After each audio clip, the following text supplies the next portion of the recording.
Time's expired. Chair now recognizes the gentlelady from New Hampshire, Ms. Goodlander.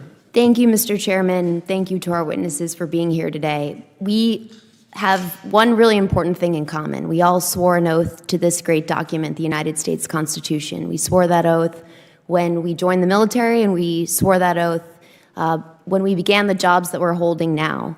And I want to begin at the beginning of this document and at the beginning of your testimony, Mr. Hegseth.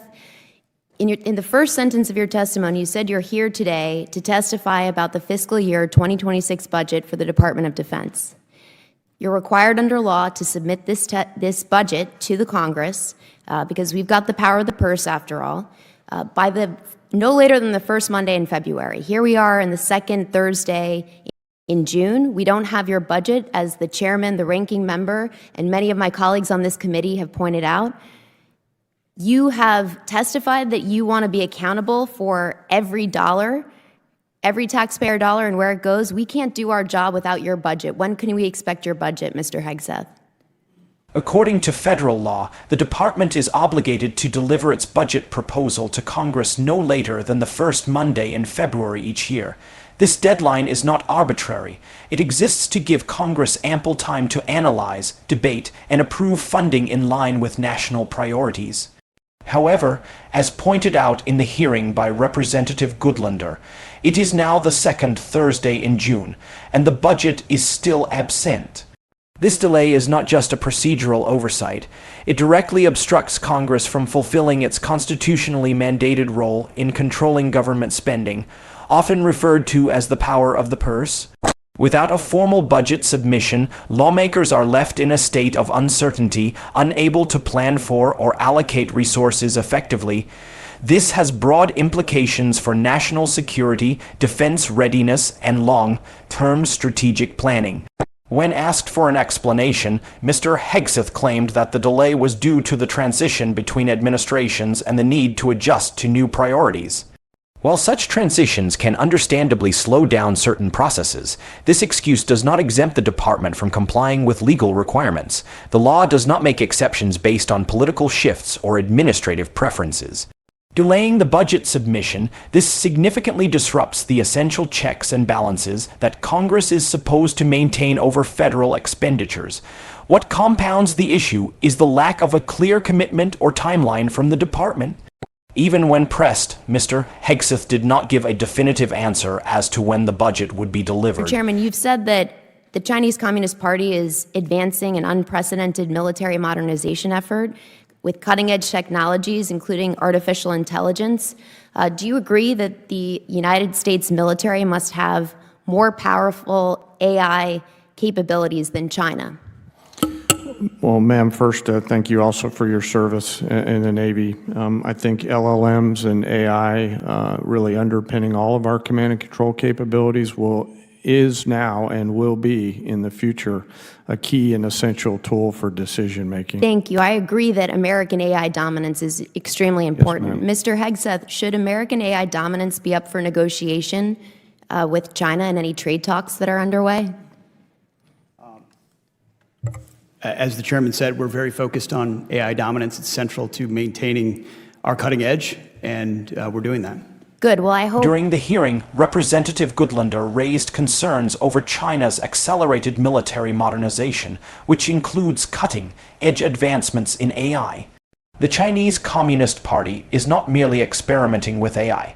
It is fully integrating it into its military strategy, surveillance systems, cyber capabilities, and battlefield decision-making tools. In this context, ensuring that the United States retains a clear technological edge, especially in AI, becomes essential for preserving global influence, deterring conflict, and maintaining operational superiority in future warfare. Mr. Hegseth affirmed that large language models and AI technologies are now foundational to command and control systems within the U.S. military. These systems determine how decisions are made, how quickly they are made, and how accurately they reflect the reality on the ground. From analyzing satellite data and cyber threats to guiding autonomous drones and battlefield logistics, AI has transitioned from an experimental concept to an operational backbone.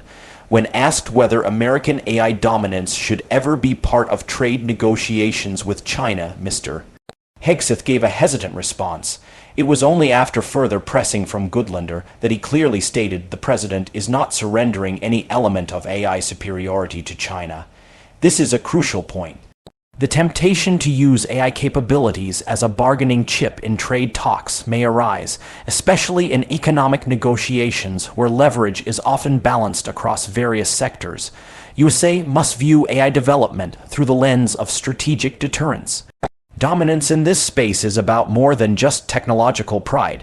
It is a means of ensuring adversaries think twice before challenging U.S. interests.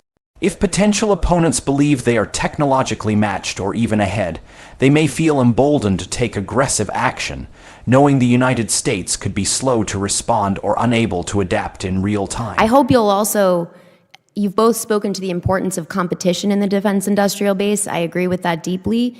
I'd point out that 40% of small businesses have left our defense industrial base supply chain in the past decade, and trade wars that have caused unprecedented uncertainty are going to drive more small businesses out of business. And that's something I hope we can work together to try to prevent, because it's very real in my home state of New Hampshire.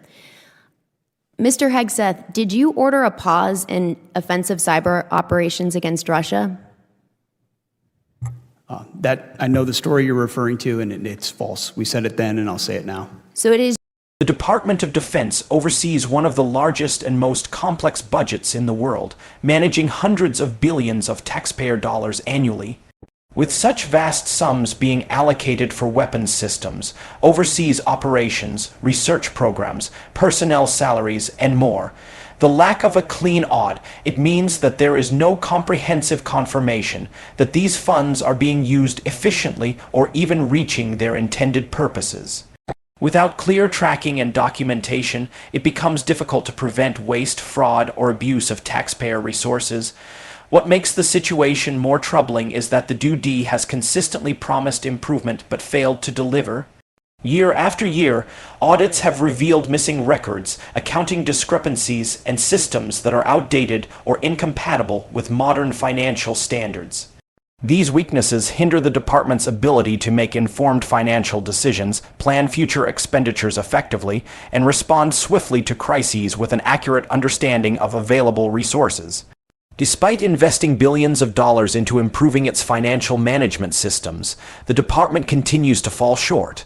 During the hearing, officials claimed they are committed to passing an audit by 2028, but such long-range promises do little to reassure lawmakers or the public.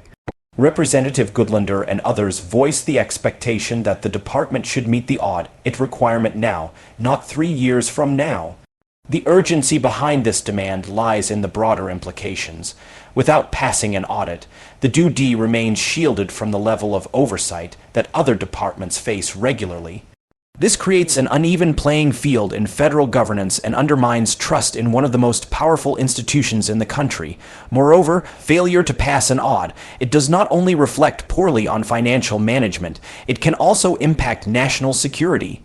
Inaccurate accounting can lead to critical delays in funding essential programs, misallocation of resources, or underfunding of key strategic areas. In wartime scenarios or during global tensions, such inefficiencies could prove disastrous.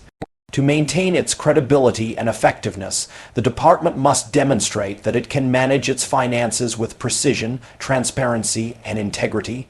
I'm going to skip Iran because there's been a lot said in this hearing that has given me grave concern.